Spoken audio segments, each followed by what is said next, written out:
हस्तमैथुन छोड़ना है हमेशा के लिए, अच्छा। ठीक है, मेरे को ऐसा कोई दवाई दो जिससे मैं हस्तमैथुन छोड़ दूँ। हस्तमैथुन छोड़ दूँ का मतलब ये है कि मैं आपको ऐसी दवाई दे दूँ जिससे आप नपुंसक हो जाओ, यही मतलब हुआ ना। तो इतना साइज हैगा इरेक्शन के बाद, उसमें बंदा पेनिट्रेटिव सेक्स कर ही नहीं सकता।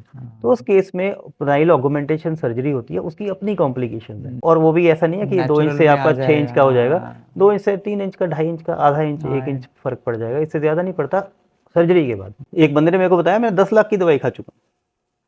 10 लाख यस, फॉर और ईडी? गारंटी। हाँ, फॉर अब ईडी? हाँ जी, तो 80% पॉपुलेशन, मेल पॉपुलेशन ये सोचती है कि उसका साइज छोटा है। 80% इंडिया में या वर्ल्ड में? World over. अगर आपका 6.5 इंच से ऊपर अगर पेनिस का साइज है, तो रादर आपका पार्टनर प्लेजर नहीं लेगा, आपके परेशान हो पार्टनर को जाएगा। परेशानी होगी, पेन होगा। किसी को लगता है कि उसको ईडी का प्रॉब्लम है, हम्म।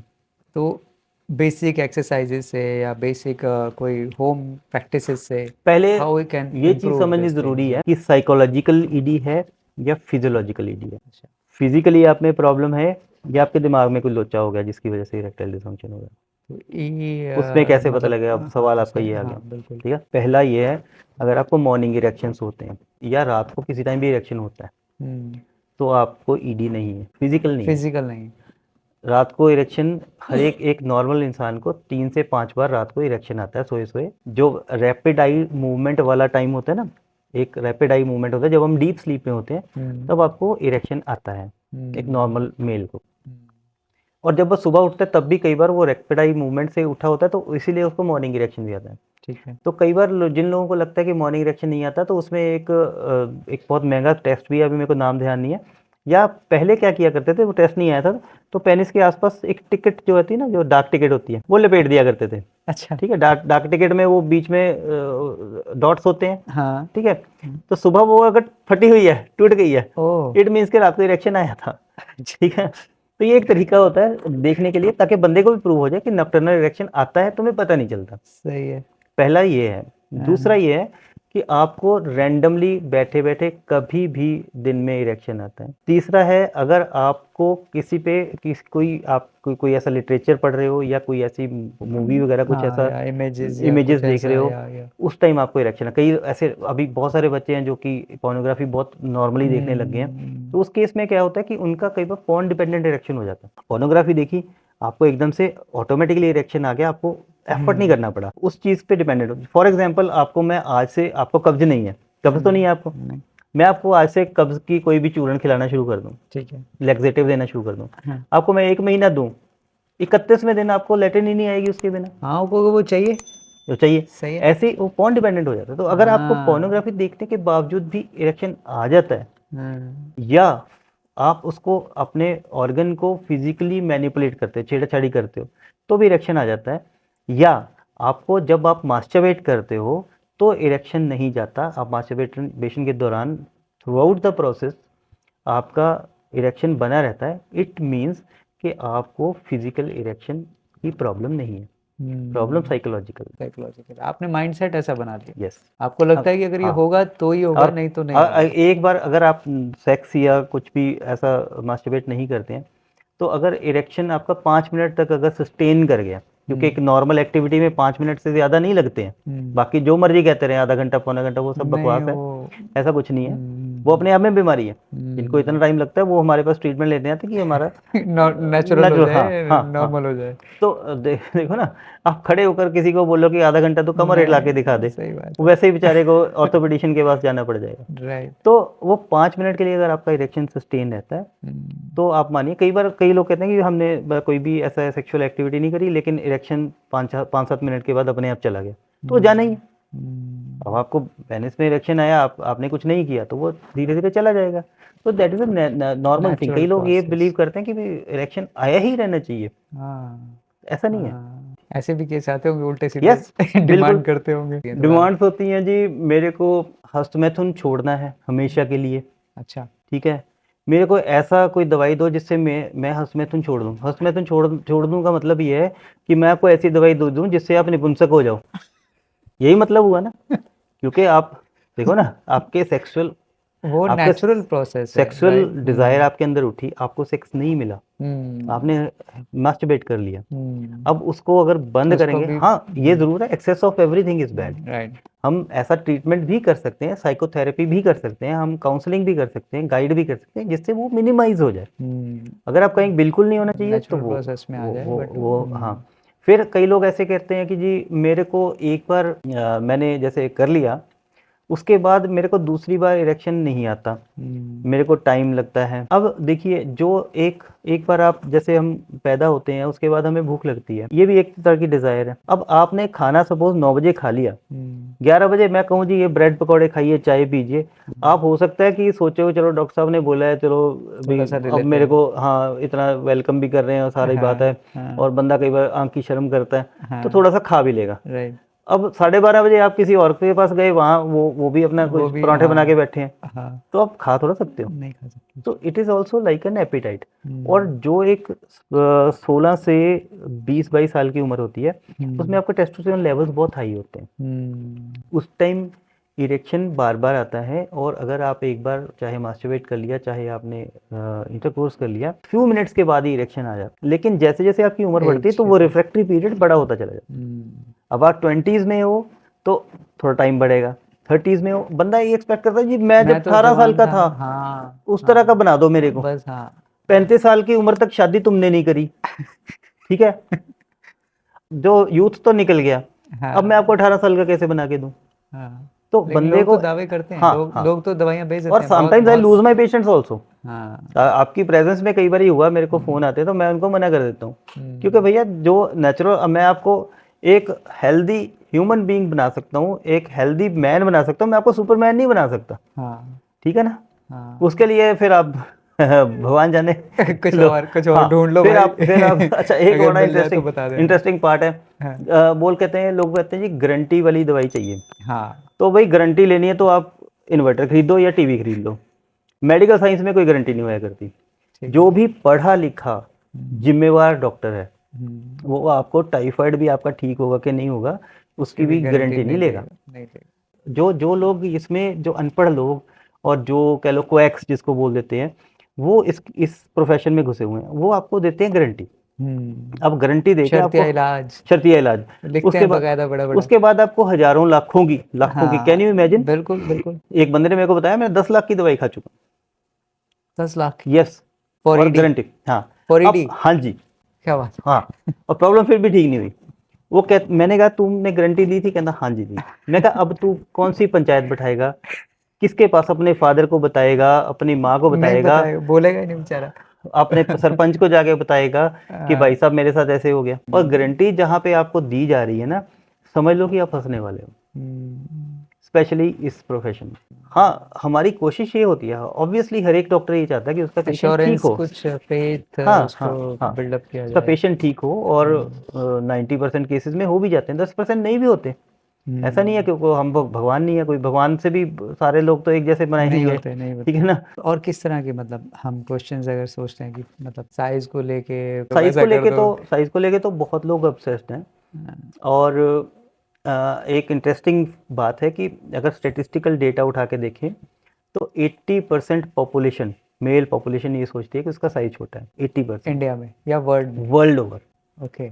इसको लेके सब जगह हर एक टेंशन बंदे है, को बड़ा साइज टेंशन है चाहिए एक। कि साइज जो है वो, इसको ऑब्सेस्ड बहुत ज़्यादा हैं लोग। और ऑब्सेस्ड किस लिए हैं? बिकॉज एक तो आपने अपने साइज को कंपेयर कर लिया पोर्नोग्राफी के हाँ, स्टार्स के इंटरनेट साथ, से कहीं इधर उधर ठीक कुछ है। देख लिया। दूसरा, आपके मित्र ने भी बोल दिया कि मेरा तो इतना साइज है, अब आपके दिमाग में बात बैठ जाती है कि मेरा भी होना चाहिए।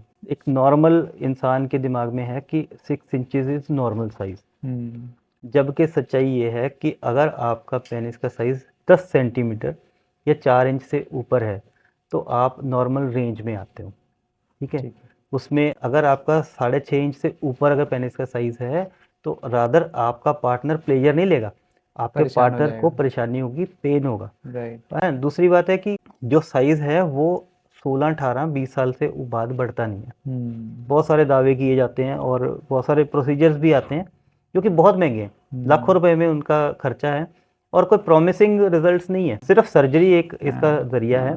सर्जरी किन लोगों में रिकमेंडेड है?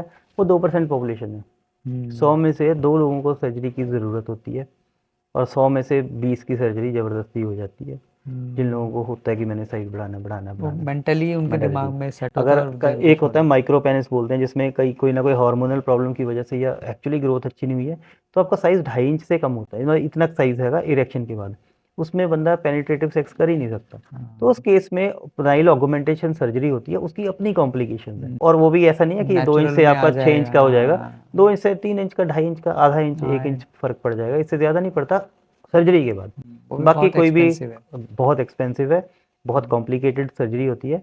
इसके अलावा आप कोई भी तेल लगाते रहो, कोई भी दवाइयाँ खाते रहो, साइकोलॉजिकली तो लगेगा। अब आपने 50,000 की दवाई कहीं से लेके आ गए हो, तो उसके तो बाद लगेगा आपको कुछ तो रिजल्ट आ रहा है भाई। रिजल्ट आ रहा है, थोड़े जब तक जैसे जैसे दवाई खत्म होती जाएगी, आपको भी समझ में आने लगा कि रिजल्ट नहीं आया, पैसे चले गए, ठीक है ना। एक और बड़ा इंटरेस्टिंग लोग मेरे पास क्वेरी करते हैं कि जी हमारा साइज़ वैसे तो नॉर्मल है, बट जब फ्लैसिड होता है, फ्लैसिड मीन्स कि जब इरेक्शन नहीं चला जाता है तो वो बहुत छोटा हो जाता है। तो वो पेनिस 2 टाइप्स की शेप्स होती है पेनिस की। एक तो होता है कि जिसमें पेनिस का size before erection suppose 3.5 inch है और इरेक्शन के बाद 4.5 इंच हो गया, ठीक है, मतलब उसमें ग्रोथ उतनी नहीं होती, वो फ्लैसिड साइज ही ज़्यादा होता है। कईयों का होता है फ्लैसिड साइज चाहे 2 इंच का है और इरेक्शन के बाद वो 4.5-5 इंच तक भी चला जाता है।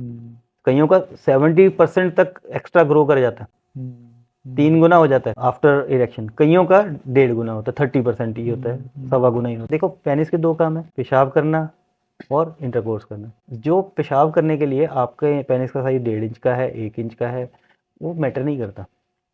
जब आपको इंटरकोर्स करना है उस टाइम उसका इरेक्शन के बाद साइज क्या है वही मैटर करता है। उसके अलावा तो आपको बल्कि उल्टा परेशानी हो जाएगी अगर हर टाइम उसका साइज पड़ा हो, कहाँ रखोगे। आपका सपोज इतना इंटीमेट ब्रेन होने का दिल करा, लेकिन अभी वो डेज नहीं है जब कंसेप्शन हो सकती है। जिस दिन आपका दिल करा, आपकी आपस में लड़ाई होगी, उस दिन करो। तो उससे क्या होता है, उस एक्टिविटी में जितना आप एक्साइटमेंट फील कर रहे हो उतना आपका इजैकुलेट ज़्यादा होगा। प्रोस्टेट ग्लैंड एक गदूद जिसको कहते हैं ना, गदूद बढ़ गए हैं। आदमी के अंदर एक ऐसी चीज़ लगी होती है जो कि पेनिस के बिल्कुल दोनों साइड पे लगी होती है, एक अखरोट के जैसा एक ऑर्गन होता है। वो जब बढ़ जाए तो आपको यूरिन में रुकावट आना शुरू हो जाती है और बार बार यूरिन में इन्फेक्शन भी हो सकती है। वो नॉर्मली 50 से लेके 70 या 80 ईयर्स के बीच में कभी भी हो सकती है। मैंने अभी जो आपसे सुना कि जो एक वर्ड सेक्सुअली एक्टिव रहने से आपका हार्ट बीट ठीक रहता है, तो एक्टिव कितना रहना चाहिए? इसकी कोई रूल बुक नहीं है। यूजुअली क्या होता है, सर्कमस्टांसेस, माहौल और आपकी जो हालात हैं वो अपने आप इसको डिसाइड करते हैं। जब एक नॉर्मली किसी की शादी होती है तो वो दिन में 2 बार 3 बार, समटाइम्स 4 टाइम्स ऑल्सो करते हैं। वो एक हनीमून पीरियड होता है। हनीमून पीरियड वो नहीं है कि हनीमून पे गए, वो हनीमून पीरियड है। वो 6 महीने, 3 महीने, 6 महीने का एक पीरियड होता है, उसमें आप मल्टीपल टाइम्स दिन में करते हो।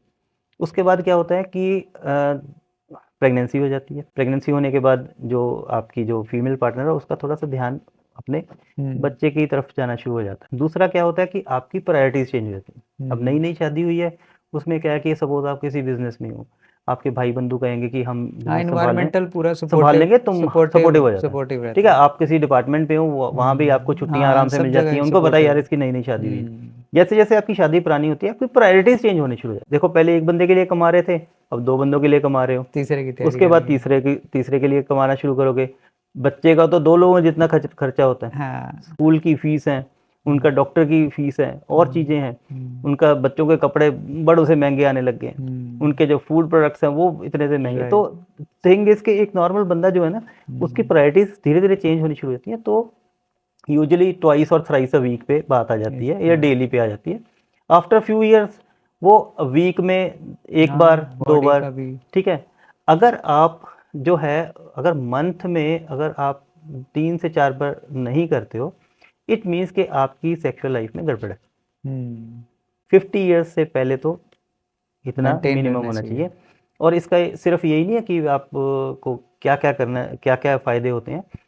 ये एक जब आप ऑर्गेज़म अचीव करते हो, जब आपको चरम सुख की प्राप्ति होती है, तो आपके ब्रेन में डोपामिन सिक्रीट होता है, तो हैप्पीनेस का बहुत बड़ा सोर्स है ये। दूसरी बात है कि आपकी हार्ट में हार्ट प्रॉब्लम्स होने के चांसेस बहुत कम हो जाते हैं, ये प्रूवन है। मैं कोई अपने बना के नहीं बोल रहा। और अगर कोई किसी को कमेंट्स में कई बार होता है जी हम आप बताओ कहाँ से पता किया, तो मैं आपके साथ सही है। इसके आर्टिकल्स और इसके हाँ, लिटरेचर में हाँ, शेयर कर सकता हाँ, हूँ। बिल्कुल। ठीक है, ये चीज़ें जो हैं। और दूसरी बात है कि आपका बॉन्ड आपस में बनता है। एक हस्बैंड वाइफ जो सेक्सलेस मैरिज है, उसमें हस्बैंड वाइफ का उतना अच्छा बॉन्ड नहीं होता बिल्कुल। जितना कि ये एक बड़ा इंपॉर्टेंट मतलब आपका फैक्टर है जो आपकी जो इंटीमेसी मैरिड को लाइफ का hmm intimacy is very important for married life. And अगर हम इसको इग्नोर करते हैं तो आप साथ में तो सर्वाइव करेंगे, क्योंकि इंडिया में रहते हैं ना, आप डिवोर्स ले सकते, बच्चों को और सोसाइटी को दिखाने के लिए आपने इकट्ठे भी रहना है, लेकिन वो आप basically you are coexisting, you are not actually happily married at that time. It's a kind of roommate हाँ टाइप। हाँ तो क्या क्या इसके बेनिफिट्स रहते हैं डॉक्टर साहब to be an active, like to thrice और 4 time in a month actually, अगर हाँ, कोई ये कोई रूल बुक नहीं है। नहीं, एज अ बेनिफिट, मैंने लाइक ऐसे भी एज अ ऐसे भी बेनिफिट, लाइक हार्ट के लिए और व्हाट हार्ट के लिए बेनिफिट है, आपका साइकोलॉजिकली आप ज़्यादा फुलफिल्ड फील करते हो if you are having a good intimate life. जो इंटीमेसी है इसमें भी it is a kind of exercise in its own.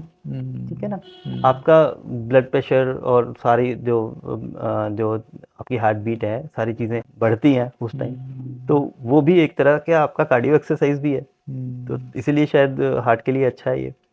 ठीक है ना। और बहुत सारे जो जो अगर सेक्सुअल लाइफ आपकी अच्छी नहीं है तो आपको प्रोस्टेट ग्लैंड का जो हाइपरट्रॉफी है, जो एक बहुत बड़ी, ये एक ऐसी बीमारी है, बीएचपी बोलते हैं, जो benign hypertrophy of prostate gland.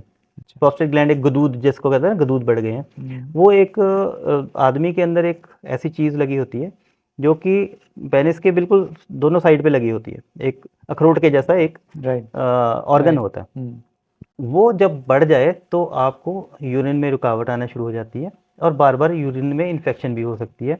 वो नॉर्मली 50 से लेके 70 या 80 ईयर्स के बीच में कभी भी हो सकती है। ये पाया गया है जिन जो रेगुलर इंटीमेट लाइफ जिनकी इतनी अच्छी नहीं है, उनको गदूद की समस्या भी जल्दी होनी शुरू हो जाती है, टाइम से पहले होनी शुरू हो जाती है। फिर आप रेगुलर अगर सेक्सुअल एक्टिविटी करते हैं, इससे आपका टेस्टोस्टेरोन भी बढ़ता है। कई बार सोचते हैं ना कि कम हो जाता है, इससे आपका टेस्टोस्टेरोन बढ़ता है। और अगर आप इवन एक्सरसाइज करते हो तो आपको मसल बिल्डिंग में भी ये हेल्पफुल रहती है, बजाय कि ये डेटरेंट रहने का। तो काफ़ी मेडिकल चीज़ों से आप प्रॉब्लम से बचे रह सकते हो Yes. अगर आप ये एक Yes. सिंपल सा रूल फॉलो करते हैं। ये इसको रूल नहीं रूल बनाना, नहीं कह सकते, बेसिकली पता है क्या काइंड है? ऑफ सबसे बड़ी प्रॉब्लम ये है, एक्टिविटी। ये it is a act of pleasure. Nature ने एक ऐसी चीज बीच में डाल दी कि ताकि जो वंश है वो आगे बढ़ सके। आपको एक इतना ज्यादा एक्सट्रीम प्लेजर देने वाली चीज दे दी है जिससे कि आप ना चाहते हुए भी कर लेते हो और उसकी वजह से वंश आगे, जनरेशंस आगे बढ़ती हैं। एक बड़ी इंपॉर्टेंट पॉइंट मैं बल्कि ड्रॉप कर गया बीच में। कई बार क्या होता है कि प्रेगनेंसी के लिए हम इंटीमेट होते हैं, कि कई बार क्या होता है डॉक्टर हमें बता देता है जी ये वाला पीरियड जो है ना इसमें आपको कंसेप्शन के लिए ये टाइम है तो उस टाइम पे वो अब प्रॉब्लम क्या है कि आप रेगुलर अपनी लाइफ, हाँ, अब एक एक्ट ऑफ प्लेजर था उसको आपने ड्यूटी बना दिया। हाँ, ड्यूटी बना दिया। हाँ, वो सही बात है। वो वहाँ अब आप कसौली घूमने जाते हो सपोज, या कहीं भी हिल स्टेशन पे जाते हो, एंजॉय करने जाते हो। अब मेरे को एक बार मेरा एक ऐसे ही कोई केस हो गया था, मेरे को जाना पड़ता था कसौली, वो जो कोर्ट की डेट होती है। ठीक है। अब मेरे लिए साल में 4 बार या 5 बार कसौली जाना पड़ता था। अब वही कसौली जहाँ पे जाके बहुत आनंद आता है, बंदा वादियाँ एंजॉय करता है, मंकी पॉइंट और ये लटरम पटरम घूमना फिरना, वो मेरे को मौत लगता था। हाँ, उसका रीजन क्या कि मेरी ड्यूटी लगी कि मेरे को फलानी तारीख को पड़ेगा इतने बजे मेरे को पहुंचना है। हाँ। उस तरीके से जब आप एक प्लेजर के एक्टिविटी को ड्यूटी बना दोगे, हाँ, तो उसमें उसका प्लेजर पॉइंट और स्ट्रेस लेवल तो अपने आप हाई हो गया। प्लेजर पार्ट जब चला गया तो आप जो है उसको जब इस तरीके से करोगे, जिम्मेदारी लेके, हाँ, अब देखो ना, आपका सपोज इंटीमेट होने का दिल करा, लेकिन अभी वो डेज नहीं है जब कंसेप्शन हो सकती है। जिस दिन आपका दिल करा जिस दिन टाइम है उस दिन आप सपोज थके हुए हो, हाँ, आप बीमार हो, आपका आपके पेट में दर्द है, या फाइनेंशियली कुछ और फाइनेंशियल डिस्टर्बेंस चल रही है, आपकी आपस में लड़ाई होगी उस दिन करो। तो उससे क्या होता है कि ये जो है ना एक मतलब प्लेजर की एक्टिविटी जब ये पेनफुल हो जाती है ना, जब ये ड्यूटी बन जाती है, तो 2 नुकसान होते हैं। पहली बात तो इरेक्टाइल डिसफंक्शन होने के चांसेस है बिकॉज आप स्ट्रेस में ये चीज कर रहे हो। दूसरा क्या है, जब 2 पार्टनर्स प्लेजर नहीं महसूस करें एक चीज के अंदर, आपका जो अमाउंट ऑफ इजैकुलेट है, जो आपका अंदर से वीर्य का क्वांटिटी निकलनी है, that is directly proportionate to the pleasure you are deriving from the activity. अच्छा। मतलब उस एक्टिविटी में जितना आप एक्साइटमेंट फील कर रहे हो, ओह, उतना आपका इजैकुलेट ज़्यादा होगा। और जो यूट्रस की कंट्रैक्शंस हैं, उसको सीमन को अंदर लेने के लिए वेजाइनल कंट्रैक्शंस है, वो भी उतनी ज़्यादा होंगी जो प्लेजर होगा। और जब नेचुरल, मतलब हाँ इतना नेचुरल है हाँ, ये, और अगर आप और इसको उसको नेचुरल जब हम उसको सारा एक खांचे में डाल देते हैं कि नहीं ऐसे नहीं, अब ये करना है, ये करना है, फॉर्मेट में अगर इसको ले लिया फिर तो वो प्लेजर का और आपके कंसेप्शन के चांसेस भी कम हो जाते हैं। राइट। मैं अपने जितने भी मेरे पास जो प्राइमरी या सेकेंडरी इनफर्टिलिटी के पेशेंट्स आते हैं, मैं कहता हूँ इसको भूल जाओ फॉर 3 मंथ्स, भगवान के लिए मेरा कहना मान के इस चीज़ से नो निकल जाओ, ड्यूटीज, नो भूल जाओ, फॉर्मेलिटीज, बोलो नो हमें बच्चा सिस्टम। पैदा ही नहीं करना, सही बात है, हम तो इसको एंजॉयमेंट के लिए करेंगे, सही है, और कंसेप्शन हो जाती है। क्या बात है।